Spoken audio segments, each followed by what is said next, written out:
Hello and welcome everybody. My name is Josh the RV Nerd. This is 80... I couldn't decide if I wanted to say A1 RV or 8,420 pounds. And now that I've said both, you know those things. This is the Arctic Wolf 265 DBH.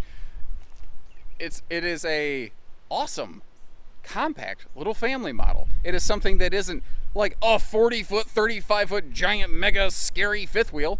Something that a heavier tow package, not just tow package, heavier payload package, half-ton, maybe able to handle. Obviously, you're going to need one of the more heavy payload half-tons. That being said, for the most part, I would still generally consider this 3/4 ton towable, but it's not super long, it's not super big, it's not intimidating.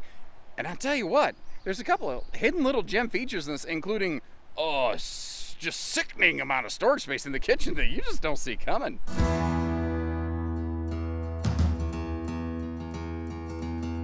Now this is like Generation 1 Arctic Wolf when these first came out. Whereas like, say down the street at Haywood RV, you'll actually see what I call Generation 2 Arctic Wolves. They went through a full-scale, just kind of facelift and redesign. This RV still basically exists today. It's now called the 287 BH, whereas this is the 265 DBH. The living room is kind of flip-flopped. The bunkhouse is a little different, but the general layout remains rather unchanged. Where you've got yourself a sofa and a dinette over here with some good kitchen space. We're going to open everything up to see all the storage.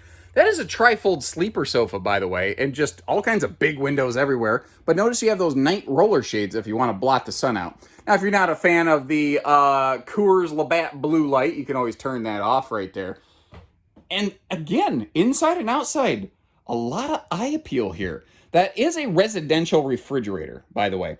It is basically the same size and has a lot of the same benefits of today's 12-volt compression fridges that Arctic Wolves and a lot of the Cherokee products use today. And folks used it. They had some kits. There's a couple little surface blemishes on it. Remember, it is a pre-owned RV. It is not brand new. There's a couple little things like that that you might find around the RV here and there. But I haven't located anything major, anything that makes me go, ooh, that might be a big-time deal breaker right there. Just normal usage kind of stuff. This is not built with a super duper focus on the entertainment center like the newer 287, but if you wanted to, it would not be hard to put a little pivoting mount on the and install a TV up there. Previous folks never did. Again, one of the things you might ask is, why is this here? Why don't they want it anymore? And I'll kind of hit on that as we start cracking open like all the storage here. And the short answer as to the why question is they said, when we first got this RV, we were just having a baby, and it was just so comfortable for us. And now she's turning 4, the family's growing a little bit, and it's not that the RV's too small, it's that we actually want to downsize, and we want to stay close with one another. And they're going tenting instead of RVing, basically. So they're still camping, they're just camping very differently. And man, how about that Pantrytainment mega storage center? Just mega storage. You can pack some serious cargo into that thing. It's crazy. You got lower, middle, upper, just everything everywhere. You want to add some shelves to maximize some storage in different ways? Easy to do that kind of stuff. Now, the bunk facilities in this RV, they're very minimal, and that's one of the things that helps keep the RV shorter, lighter, less expensive. I like that you do have a little bit of dedicated storage there. The air conditioner is back here at the lowest point on the roof line so that you do have a lower exterior ceiling clearance. It is a 50 amp coach though. If you want to add a second air conditioner in the bedroom, you can. Now, I'm guessing maybe we had something command hooked to the walls or something like that. I'm not sure. Again, it's more of just a surface abrasion. And if you were wondering what that power cord was, that was actually a fan to help here with the lower bed. That's one of the hiccups in a lot of double over double bunk models, although I don't know if I'd call this a full-on double bed. It's not a single coffin bunk. It's kind of it's a tweener. It's a 1.5-ish kind of bunk. But you can get air from the AC unit up here and from the vents, not as much down here, so that fan really helps circle things around. Ooh, I like those USB plugs right up there next to each of the bed lines, by the way. You may notice there's no vents in the floor. I did notice over here, I'm thinking the refrigerator bracket may have popped loose at one point, and it looks like maybe it kind of scuffed or skidded around in that little compartment a little bit, but nothing too awful major, Actually, the folks that we are selling this for just knocked down the door. I gotta go answer that, see what's going on. And the folks that were selling this for, they just stopped real quick on the way out to see if I had stumbled anything for which I had questions. And I think we're getting along just fine here, actually. Up top, like a lot of the Cherokee campers, you've got that extra large vent fan to really move the airflow around. And man, it is Pine Sol fresh in here. Like the whole thing. And I saw the bottle of Pine Sol sitting on the kitchen counter. They must have just gone through and really cleaned everything up. This is a dual entry bed and bath. And what you're going to see here is a bedroom to bathroom closet slide starting right about now. Working our way down and around, you can see the storage through this whole darn thing. And one of the pieces of information I want to share with you in this RV is actually up here in the bedroom. So, like we got to see, lots of closet storage space there, which you need because they have like a kind of a stub-nosed nose cap that you don't really see on these, which again helps the RV be shorter, lighter, and less money, which are all good features.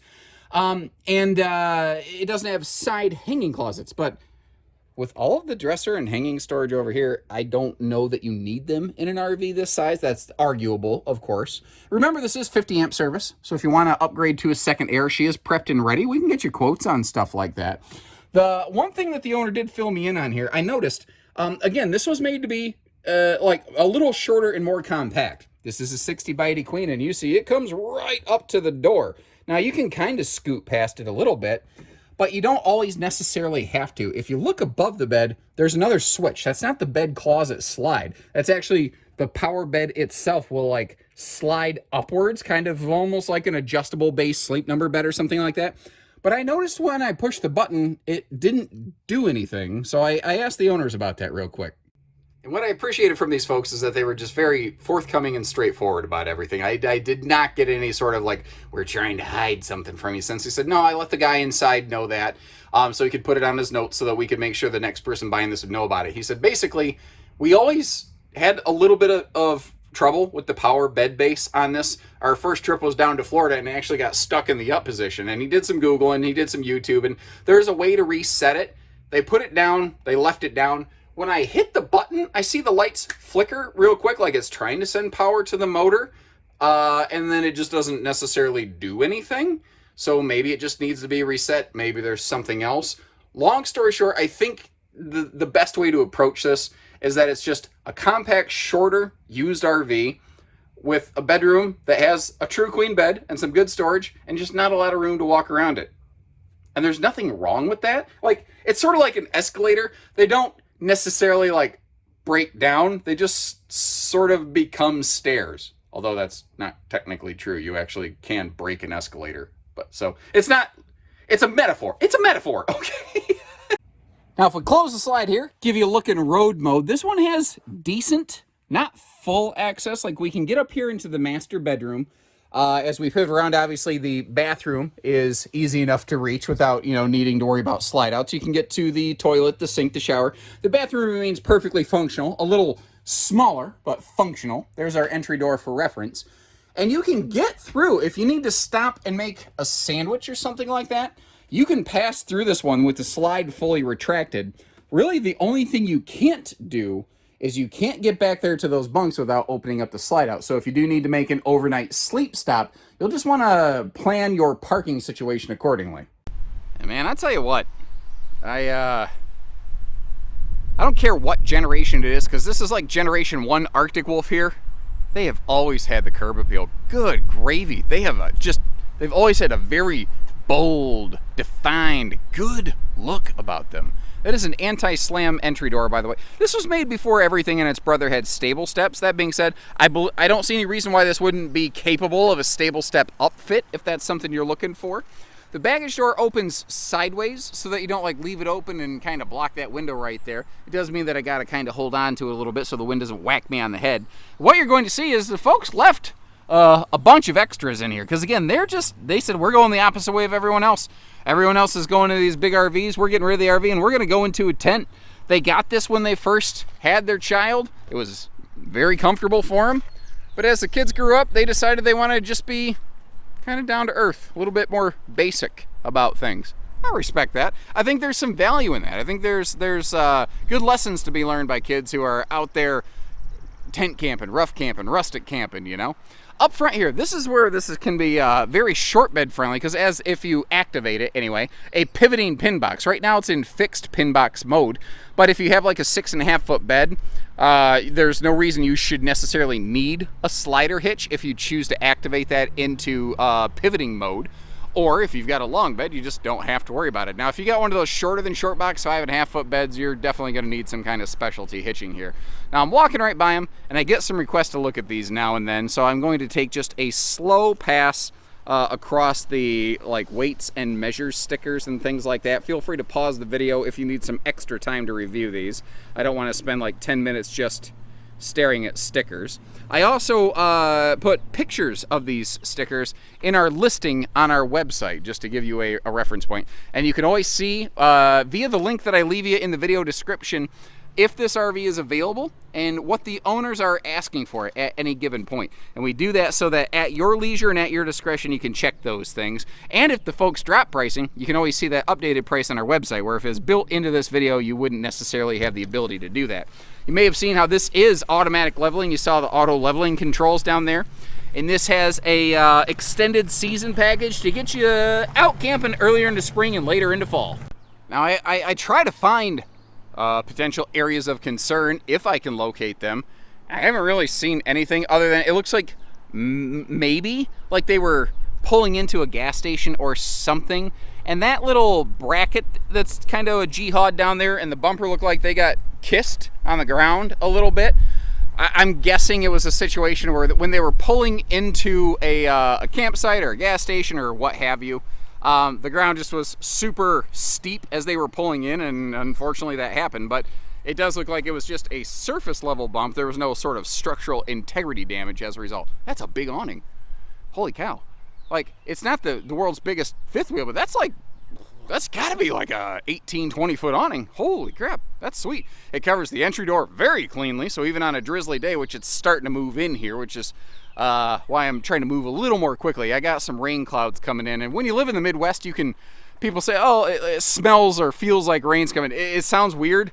Like, I'm not some American, native American, tracker, but yeah, I can feel the rain coming. Anybody else have that? Anyway, kind of a little mini camp kitchen, almost a convenience center. You got a little mini fridge over here, but you see the original grill. There's some nice storage space down here. The grill can come over here onto that little rack next to the outside shower, which in a way is almost working like an outside sink.